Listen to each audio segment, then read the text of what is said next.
আসসালামু আলাইকুম এভরিওয়ান। অপরাধ গল্পের চতুর্থ পার্ট। তো চলো বেশি কথা না কইয়া গল্প শুরু করা যাক। নীলা বলল, তাহলে আমাকে ভালোবাসতে তোর সমস্যা কি? আমি বললাম, অনেক সমস্যা। দেখেন, আপনি অনেক বড় লোক, আপনাদের অনেক টাকা পয়সা, আপনি আমাদের সাথে থাকতে পারবেন না, কারণ আপনি গরিবদের মানুষ বলে মনে করেন না। আপনি মনে করেন আপনাদের মতো টাকাওয়ালা শুধু মানুষ, আর কেউ না। আর আমি চাই আমার বউ সবাইকে মানুষ বলে মনে করুক। নীলা বলল, দেখো, আমি সেই দিন বুঝতে পারছি আমি যে অনেক বড় ভুল করছি। তাই আজ দেখোনি আমি এতিম বাচ্চাদের সাথে কিভাবে খেলা করলাম, এবং তোমাকে বলে বোঝাতে পারবো না আমার যে কি আনন্দ লাগছিল। আমার মনে হয় আমি এমন আনন্দ কোথাও পাইনি। আমি বললাম, আমি এটা দেখে খুশি হলাম, বাট আমি আপনাকে ভালোবাসতে পারবো না। নীলা বলল, এটা কি তোর শেষ কথা? আমি বললাম, আমার শেষ কথা। আমি এটা বলতে নীলা আমাকে ছেড়ে দিল, আর আমি ছাড়া পেয়ে কেবিনে চলে আসতে যাব। তখন নীলা বলল, ওই শোন, শেষবারের মতো বলছি, তুই আমাকে ভালোবাসবি কিনা বল। আমি নীলার ডাক শুনে তার দিকে যখনই তাকিয়ে না বলবো, তখন দেখলাম সে ডান হাতের উপর ছুরি বসিয়ে কথাটা বলল। আমি এটা দেখে বললাম, দেখেন ম্যাম, এমন পাগলামি করিয়েন না, ছুরিটা রাখেন। নীলা বলল, একদম আগামী না, বলে দিলাম। আমি শুধু শুনতে চাইছি তুই আমাকে ভালোবাসবি কিনা বল। আমি বললাম, দেখো, তোমার হাত কেটে যেতে পারে, তুমি ছুরিটা রাখো বলছি। নীলা বলল, আমি তো তোর মুখ থেকে এটা শুনতে চাইছি না, আমি শেষবারের মতো বলছি, তুই ভালোবাসবি কিনা বল। আমি কি বলবো বুঝতে পারছি না। নীলা বলল, বুঝতে পারছি তুই আমাকে ভালোবাসবি না, আমি যখন থাকবো না তখন বুঝবি আমি তোকে কত ভালোবাসছিলাম। আমি বললাম, এই তুমি কোথায় যাবা? নীলা, কান্না থামাও, একটু শান্ত হয়ে চিন্তা করো। নীলা বলল, অনেক চিন্তা করছি, আমি বুঝতে পারছি যেই জীবনে তুমি নেই সেই জীবন দেখে আমি কি করব। এটা বলে নীলা ছুরি দিয়ে টান দিতে যাবে, তখন আমি দৌড়ে গিয়ে নীলার হাতটা ধরে ফেললাম, কিন্তু আমার একটু দেরি হয়ে গেল। আমি নীলার হাত ধরছি, কিন্তু হাতে টান দেওয়ার সময় এতে নীলার হালকা হাত কেটে যায়, তেমন সমস্যা হবে না, কিন্তু রক্ত বের হচ্ছে প্রচুর। আমি বললাম, এটা কি করলেন আপনি? আর একটু হলেই তো বড় কিছু হয়ে যেত। নীলা বলল, আমি জানি বড় কিছু হবে না। আমি বললাম, কেমনে জানেন? নীলা বলল, কারণ তুমি আছো না আমার পাশে, আমার তোমার প্রতি বিশ্বাস আছে, তুমি আমার কিছু হতে দিবা না। আমি বললাম, আচ্ছা, এখানে বসেন, আর ফার্স্ট এইড বক্স আছে নাকি কিনে আনতে হবে? নীলা বলল, না লাগবে না, ড্রয়ারে আছে। তারপর আমি ড্রয়ার থেকে ফার্স্ট এইড বক্স এনে নীলার হাত ওয়াশ করে ক্রিম লাগিয়ে ওয়ান টাইম ব্যান্ডেজ লাগিয়ে দিলাম। আমি বললাম, এমন পাগলামি কেন করলেন? নীলা বলল, তোমাকে ভালোবাসি তাই। আমি বললাম, এত ভালোবাসেন আমায়? নীলা বলল, নিজের চাইতেও বেশি। তখন কথা ঘুরিয়ে বললাম, আচ্ছা, আপনি বসে রেস্ট করুন, আমি বরং আমার কাজ করি। এটা বলে চলে আসতে যাব, তখনই নীলা, ওই কোথায় যাও? আমি বললাম, একবার বললাম না? নীলা বলল, আমি তোকে যেতে বলছি। আমি বললাম, না। নীলা বলল, চুপচাপ সামনে বসে থাক, আমি তোকে দেখবো। আমি বললাম, কিন্তু আমার কাজ? নীলা বলল, তোর কাজের গুষ্টি মার, তুই এখানে বসে থাক বলছি, বসে থাক। আমি বললাম, এখানে বসে থাকলে কাজ হবে না, আপনি বরং রেস্ট করেন, আমি গিয়ে কাজ করি। নীলা বলল, তোর কাজ দরকার তাই না? এখন এই ফাইলটা কমপ্লিট করে দে, এখানে বসে করে দিবি। আমি বললাম, ম্যাম, এটা তো আপনার ফাইল, আমি কেন কমপ্লিট করব? আর আমি তো বলছি আমার অনেক কাজ আছে, আপনার কাজের কথা বলিনি। নীলা বলল, চুপচাপ ফাইলের কাজ কর, আর বেশি কথা বললে আমি কি করতে পারি সেটা তুই জানিস। তারপর নীলার কথা মতো আমি ফাইলে কাজ করতে লাগলাম, আর আমি একটু পর আর চোখে তাকিয়ে দেখি নীলা আমার দিকে একদিনে তাকিয়ে আছে। আমি সেই দিকে তেমন গুরুত্ব না দিয়ে নিজের কাজ করতে লাগলাম। সে তার মতো আমাকে দেখুক, আমি আমার মতো কাজ করছি। এমন সময় হঠাৎ মনে হলো পায়ের মধ্যে সুড়সুড়ি দিচ্ছে, আর এই কাজ একমাত্র ম্যাম ছাড়া কেউ করতে পারে না। ম্যামের দিকে তাকিয়ে দেখি ম্যাম মুচকি মুচকি হাসতেছে। আমি তো আর ম্যামকে কিছু বলতে পারবো না, তাই নিজের পাটা সরিয়ে ফেললাম। নীলা বলল, ওই পা সরালি কেন? আমি বললাম, কাজ করতে সমস্যা হচ্ছে ম্যাম, তাই। নীলা বলল, তাতে আমার কি, তুই পা দে, তোর পায়ে সুড়সুড়ি দিতে আমার খুব ভালো লাগে। আমি বললাম, ম্যাম, এটা কিন্তু বেশি হয়ে যাচ্ছে না? নীলা বলল, ওই কিসের বেশি? আমি তোকে ভালোবাসি, বুঝলি, আর বিয়ে করলে তোকে করব, আর তুই হচ্ছিস আমার হবু জামাই, তাই হবু জামাইয়ের সাথে এমন দুষ্টামি করতেই পারি। আমি বললাম, ম্যাম, এইসব আজে বাজে চিন্তা মাথা থেকে সরিয়ে ফেলে আমি কিন্তু আপনাকে না ভালোবাসি না বিয়ে করব। নীলা বলল, তুই ভালোবাসবি নাকি বাসবি না সেটা আমার দেখার বিষয় না, তোকে তো বিয়ে আমাকেই করতে হবে, এটা মনে রাখিস। আর ফাইলের কাজ কতটুকু হলো? আমি বললাম, এই তো একটু হলেই শেষ হয়ে যাবে। নীলা বললাম, তাড়াতাড়ি কর, আরেকটা দিতে হবে। আমি হা করে তাকিয়ে থাকলাম। নীলা বলল, এমন হা করে তাকিয়ে না থেকে কাজ করবে না। ম্যামের ধমক শুনে আমি কাজ করতে লাগলাম, আর নীলা মনে মনে বলতাছে, আমিও দেখি তুই এই কেবিন থেকে কি করে বাইরে যাস, আর ওই ডাইনির সাথে কি করে কথা বলিস। তারপর কিছুক্ষণের মধ্যে ফাইলটা শেষ করে নীলাকে ফাইল দিতে যাব, তখন দেখি নীলা আমার দিকে একদিনে তাকিয়ে আছে। তার এমন তাকানোতে আমার কেন জানি লজ্জা লাগছে। তার এমন নিষ্পাপ চেহারা, কাজল কালো চোখের কারণে তার মায়ে পড়তে আমাকে বাধ্য করছে। আমার তার এই মায়াতে পড়ে আমাকে ভুলতে বাধ্য করছে। সে যে এক সময় আমাকে দেখতে পারতো না, নানা কথা বলে অপমান করত। এইসব আমি নীলার দিকে তাকিয়ে ভাবছি। হঠাৎ টেবিলে থাকা নীলার ফোনটা বেজে উঠতে দুজনেরই ধ্যান ভাঙলো। তারপর দুজন দুজনকে বুঝতে না দিয়ে নিজেদেরকে ঠিক করে নিলাম। এইদিকে নীলা ফোন ধরে চেয়ার থেকে উঠে একটু দূরে চলে গেল। একটু পর কথা শেষ করে নীলা আবার চেয়ারে এসে বসে পড়তে আমি ম্যামকে ফাইলটা বাড়িয়ে বললাম, এই নিন ম্যাম আপনার ফাইল। ম্যাম তাহলে আমি এখন আসি? নীলা বলল, তোকে আমি যেতে বলছি? আমি বললাম না। নীলা বলল, এই নে আরেকটা ফাইল, এটা কমপ্লিট কর। এটা শুনে তো আমি ম্যামের দিকে অসহায় দৃষ্টিতে তাকিয়ে থাকলাম। নীলা বলল, কি হলো ধর। তারপর আমি ম্যামের হাত থেকে আরেকটা ফাইল নিলাম। নীলা বলল, শোন আমি একটু বাইরে যাচ্ছি, দুপুরের দিকে চলে আসবো, ততক্ষণে ফাইলটা কমপ্লিট চাই। আমি বললাম ওকে। নীলা বলল, আর শোন আমি না আসা পর্যন্ত এই কেবিনের বাইরে এক পাও দিবি না, বলে দিলাম। যা লাগে পিয়ন চাচাকে বলবি, কেমন? আমি বললাম, ম্যাম আপনি তো চলে যাবেন, আমি এখানে কাজ করাচ্ছে নিজের কেবিনে গেলে ভালো হয় না? নীলা বলল, না ভালো হয় না, যেটা বলছিস সেটা কর। আর যদি এক পাও রুমের বাইরে দিস তাহলে তোর খবর আছে। আর যারা ফাইল নিয়ে আসবে তাদের ফাইলগুলো চেক করে রেখে দিবি। এটা বলে নীলা হনহন করে চলে গেল। আর আমি মন খারাপ করে কাজ করতে লাগলাম। বস একটা বাজে খবর আছে। এসকে বলল, কি বল? তারপর ছেলেটা কানে কানে কি যেন বলল এসকে। এটা শুনে এসকে একটা মুচকে হাসি দিল। এসকে বলল, এটা নিয়ে তোকে ভাবতে হবে না, এটা কাজ আমি করছি, এখন শুধু সময়ের অপেক্ষা। আচ্ছা মালগুলো কে নিচে খবর পাইছিস? ছেলেটি বলল, না বস, সে মনে হয় অনেক চালাক, কোনো প্রমাণ রাখেনি। এসকে বলল, সেটা বললে হবে না, তাড়াতাড়ি বের কর, এইদিকে ওই মন্ত্রী পোলা আমাকে চাপ দিতেছে। ছেলেটি বলল, ওকে বস। এটা বলে ছেলেটি চলে গেল। আর এইদিকে এসকে বলছে, আমও আমার হবে, গাছও আমার হবে, কেউ কিছু করতে পারবে না, শুধু তাকিয়ে তাকিয়ে দেখবে। এইদিকে আমি অফিসে বসে নিজের মতো করে কাজ করছি। হঠাৎ দরজার কাছে কেউ একজন এসে বলল, আসবো ম্যাম? আমি বললাম, আসেন। রিফাত, তুই এখানে বসে কাজ করছিস কেন? আমি বললাম, এখানে বসে কাজ করছি, ম্যাম কোথাও যেন গেছে।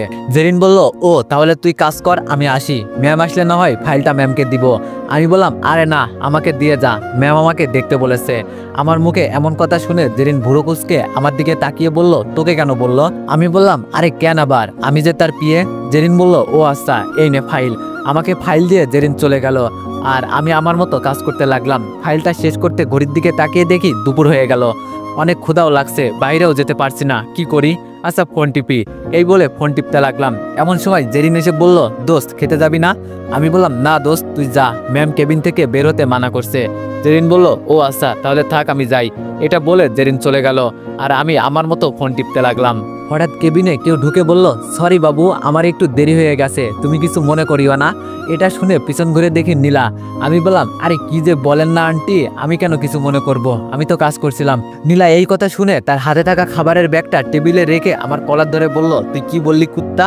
আমি বললাম, কেন আন্টি, আমি কি কিছু ভুল বললাম? নীলা বলল, ওই কুত্তা, আবার আমাকে আন্টি ডাকিস? ওই আমাকে কোন দিক দিয়ে আন্টি লাগে তোর কাছে? আমি বললাম, তো আমাকে বাচ্চা কোন দিক দিয়ে লাগে আপনার? আপনি যে আমাকে বাবু বলছেন। নীলা বলল, আরে এটা তো আমি ভালোবেসে ডাকলাম বাবু। আমি বললাম, আমিও তো আপনাকে সম্মান করে ডাকলাম আন্টি। নীলা বলল, আরেকবার যদি তুই আমাকে আন্টি ডাকিস তাহলে তোর খবর আছে বলে দিলাম। আমি বললাম, আচ্ছা ছাড়েন তো আমার কলার, আপনার ফাইল কমপ্লিট হয়ে গেছে, টেবিলে রেখে দিছি, এখন আমাকে যেতে দিন, আমার অনেক ক্ষুধা লাগছে। নীলা বলল, তোমার কোথাও যেতে হবে না, তোমার জন্য খাবার আমি নিয়ে এসেছি, এই দেখো। আমি বললাম, আমি কেন আপনার খাবার খাবো, আজব তো, আমি যাই বরং। নীলা আবার আমার কলার ধরে বলল, ওই কুত্তা, তোকে ভালোভাবে কিছু বললে তুই না করিস কেন? চুপচাপ হাত মুখ ধুয়ে আয়, আমি খাবার বাড়তেছি। আমি আর কিছু না বলে নীলার কথা মতো ওয়াশরুমে গেলাম হাত মুখ ধুতে। আপনাদের একটা কথা বলি, আসলে আমি চাইলে নীলার এক কথায় সব মানতে পারি, কিন্তু একটু তেরামি করি, কারণ আমার কাছে নীলার রাগী মুখটা দেখতে ভালো লাগে রাগী গলা শাসনগুলো। এই আপনারা কিন্তু বলে দিয়েন না। আমি হাত মুখ ধুয়ে আসতে দেখি টেবিলে 2 প্লেট বিরিয়ানি রাখা। আমি তো বিরিয়ানি দেখে লোভ সামলাতে পারছি না। নীলা বলল, কিরে, হা করে তাকিয়ে না থেকে বসে খাওয়া শুরু কর। আমিও আর দেরি না করে চেয়ারে বসে খাবার খেতে শুরু করলাম। মনে মনে বললাম, মাশাল্লাহ, খাবারটা অনেক স্বাদ হয়েছে। এইদিকে নীলা খেতে খেতে আমার দিকে তাকিয়ে বলছে, দেখো দেখো কত বড় রাক্ষস, আমি কত কষ্ট করে আম্মুকে বুঝিয়ে বাজিয়ে বিরিয়ানি রান্না করতে বললাম এবং নিজ হাতে করে অনেক দূর থেকে হেতের জন্য খাবার আনলাম, আর উনি আমাকে খেতে না বলে নিজে খেয়ে যাচ্ছে। এইদিকে আমি খাবার শেষ করে বললাম, মাশাল্লাহ, অনেক মজা হয়েছে। কে রান্না করেছে? নীলা বলল, ধন্যবাদ, আমার আম্মু রান্না করেছে। আমি বললাম, ও আচ্ছা ম্যাম, আমি যাই তাহলে। নীলা বলল, ওকে যা, আর সোজা নিজের কেবিনে যাবি, এইদিকে ওইদিকে যাবি তো, তোর খবর আছে। আমি বললাম, ওকে ম্যাম। নীলা বলল, আচ্ছা 2:30-এ রেডি থাকিস, একটা কোম্পানির সাথে মিটিং আছে। আমি বললাম, ওকে ম্যাম। এটা বলে আমি আমার কেবিনে এসে হাত ছেড়ে বাসলাম। তারপর নিজের জমে থাকা ফাইলগুলোর কাজ কমপ্লিট করতে শুরু করলাম। এইদিকে আমি যাওয়ার পর নীলা একটা মুচকে হাসি দিয়ে সিসিটিভির আগের ফুটেজগুলো দেখতে লাগলো। প্রথমে জেরিন কেবিন আসাতে মাথা গরম হয়ে গেল, পরে কথা শুনে একটা হাসি দিল। আমি কাজ করতে করতে প্রায় মিটিং এর কথা ভুলেই গেছি। হঠাৎ নীলা আমার কেবিনে এসে বলল, এই নাও গাড়ির চাবি, গাড়ি বাহির করো, মিটিং আছে, তাড়াতাড়ি যেতে হবে। তারপর আমি নীলার থেকে চাবি নিয়ে গাড়ি বের করলাম। একটু পর নীলা এসে গাড়িতে বসলো। আমি বললাম, ম্যাম কোথায় যাব? নীলা বলল, চৌধুরী গ্রুপ অফ ইন্ডাস্ট্রিতে চলো। আমি বললাম, ওকে ম্যাম। মনে মনে আল্লাহর নাম নিয়ে গাড়ি চালাতে লাগলাম। গাড়ি চালাচ্ছি, হঠাৎ ম্যাম জোরে চিৎকার দিয়ে বলল, এই গাড়ি থামাও। ম্যামের এমন চিৎকার শুনে বুকে মোচড় দিয়ে উঠলো, আর আমি তাড়াতাড়ি গাড়ি ব্রেক মারতে গাড়ি থেমে গেল। আমি কিছু বলতে যাব তার আগে ম্যাম তাড়াতাড়ি গাড়ি থেকে নেমে কোথাও যেন যেতে লাগলো। আমিও আর দেরি না করে গাড়ি থেকে নেমে যেই না ম্যামের পিছু নিব অমনি আমি দাঁড়িয়ে গেলাম। আর ম্যামের কাজকর্ম দেখে মুগ্ধ নয়নে তাকিয়ে আমি দেখলাম নীলা একজন বৃদ্ধ দাদুকে রাস্তা পার করিয়ে দিচ্ছে। এটা দেখে আমি ভাবতেছি, আমার বিশ্বাস হচ্ছে না যে এটা নীলা। মানুষ যে এত তাড়াতাড়ি নিজেকে পরিবর্তন করতে পারে সেটাই মেয়েকে না দেখলে বিশ্বাস করতাম না। যেই মেয়ে গরিবদের একদম সহ্য করতে পারতো না, সেই মেয়ে নাকি গরিব ছেলে মেয়েদের সাথে খেলা করে, সে নাকি গরিবদের সাহায্য করে। আসলে এটা নীলা নাকি নীলার ভেষ ধরে কেউ একজন এমন করছে। আমি এইসব ভাবছি, হঠাৎ নীলার ধাক্কাতে ধ্যান ভাঙলো। নীলা বলল, কি এমন ভাবছো যে আমি এতক্ষণ ডাকছিলাম কিন্তু কোনো সারা শব্দ করছো না? আমি বললাম, কই কিছু না তো ম্যাম। নীলা বলল, হয়েছে, ঢংকারা বাদ দিয়ে গাড়িতে বসে গাড়ি চালাও, এমনি দেরি হয়ে গেছে। তারপর আমি আর কিছু না বলে গাড়িতে উঠে গাড়ি চালাতে লাগলাম। কিছুক্ষণ পর আমরা চৌধুরী গ্রুপের অফিসে চলে আসলাম। তারপর অফিসে ঢুকতে সবাই দাঁড়িয়ে যেতে লাগলো, আর নীলা এটা দেখে কিছুটা অবাক হয়ে গেল। নীলা আমার কানে কানে বলল, তুমি দেখছো এরা কিভাবে আমরা আসতে দাঁড়িয়ে যাচ্ছে? এমন মনে হচ্ছে আমি এই কোম্পানির মালিক। আমি একটা মুচকে হাসি দিয়ে বললাম, হয়তোবা তাদের এখানে অতিথিদের এইভাবে আপ্যায়ন করে। নীলা বলল, হয়তো। তারপর মিটিং রুমের সামনে আসতে আমি দাঁড়িয়ে গেলাম। নীলা বলল, কি হলো, দাঁড়িয়ে গেলে কেন? আমি বললাম, তো আমি দাঁড়াবো না? মিটিং রুমে আমি গিয়ে কি করব, আপনি যান। নীলা বলল, আরে গাধা, প্রেজেন্টেশন তুমি করবা, তাই তোমাকে আমার সাথে যেতে হবে। আমি বললাম, ম্যাম আমি কোনোভাবে না গেলে হয় না? নীলা বলল, না হয় না, চলো আমার সাথে। এটা বলে আমার হাত ধরে নীলা টান দিয়ে মিটিং রুমে নিয়ে গেল।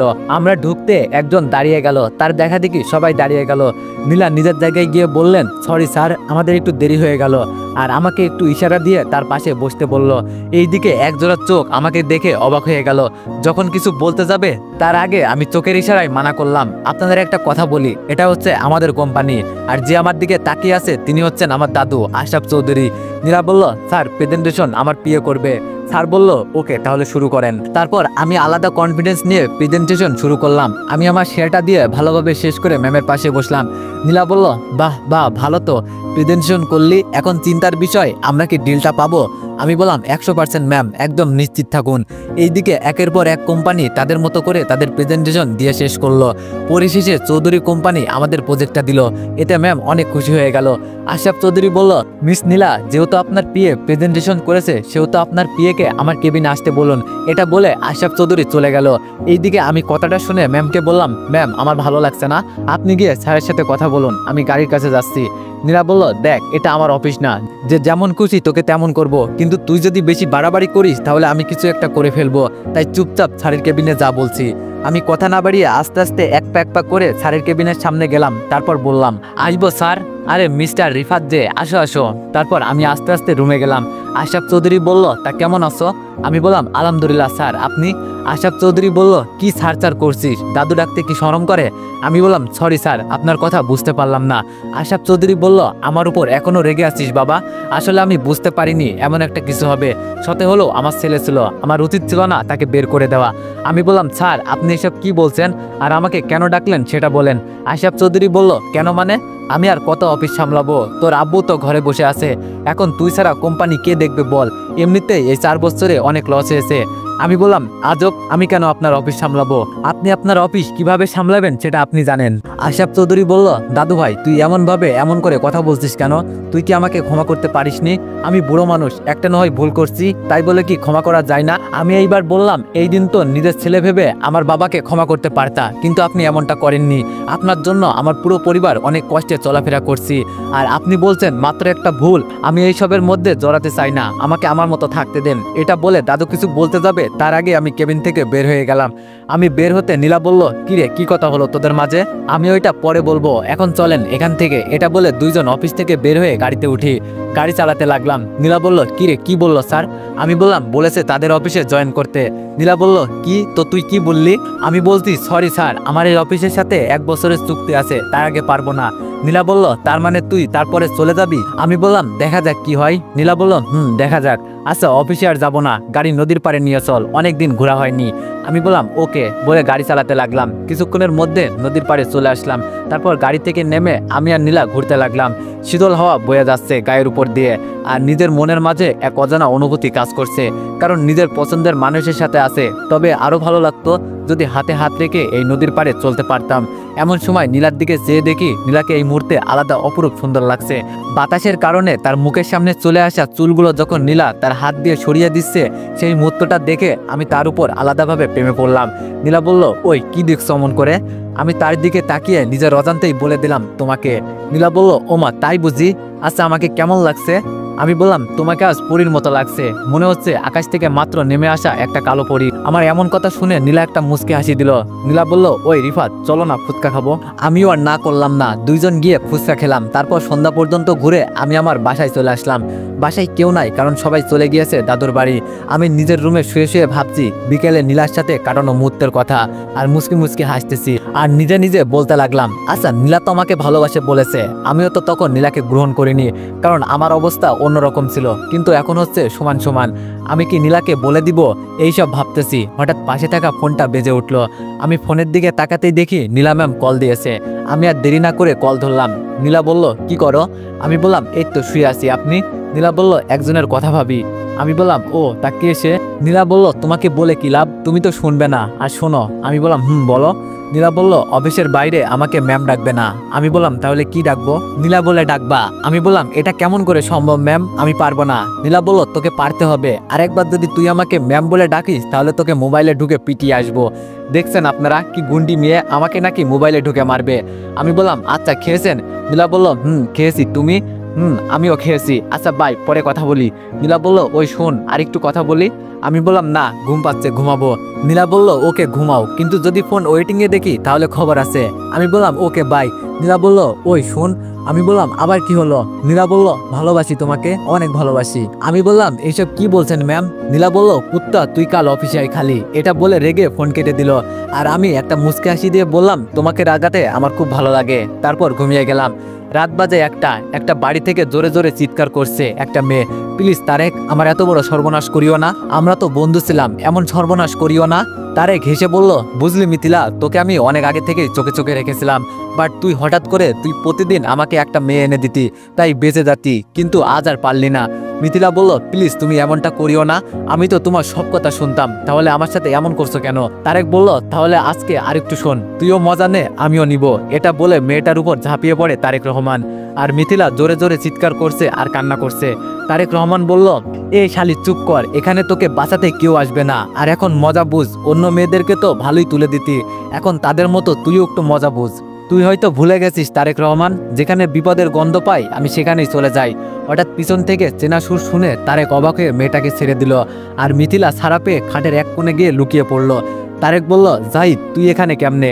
জাহিদ বলল, ভাবছিলাম আমি ফিরবো না, আমি না থাকাতে অন্যায় শুরু করছিস, আমাকে ফিরতে হলো। তারেক হেসে বলল, তুই একা কি করবি? এখন তুই আর সৈনিক নেই, বুঝলি?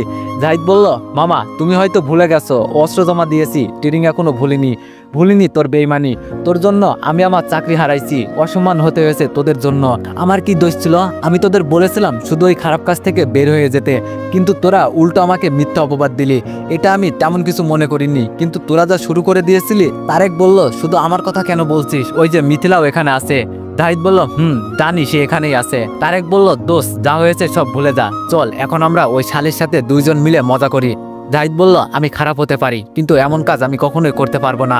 এটা বলে জাহিদ তারেক রহমানের মাথায় বন্দুক ধরলে তারেক একটু হেসে বলল, তুই হয়তো ভুলে গেছিস তুই কার ছেলের গায়ে হাত দিতে যাচ্ছিস। জাহিদ বলল, আমি ভুলি নাই, তোর বাবা হচ্ছে মানুষের টাকা মেরে খাওয়া মন্ত্রী, আর তুই হচ্ছে তার আদরের নষ্ট ছেলে। আমি ভাবতে পারিনি এমন একজনের সাথে আমার বন্ধুত্ব ছিল। তারেক বলল, সেটা যাই হোক, কিন্তু তুই আমার ডেরাতে এসে আমাকে মেরে যাবি এটা ভাবলি কি করে?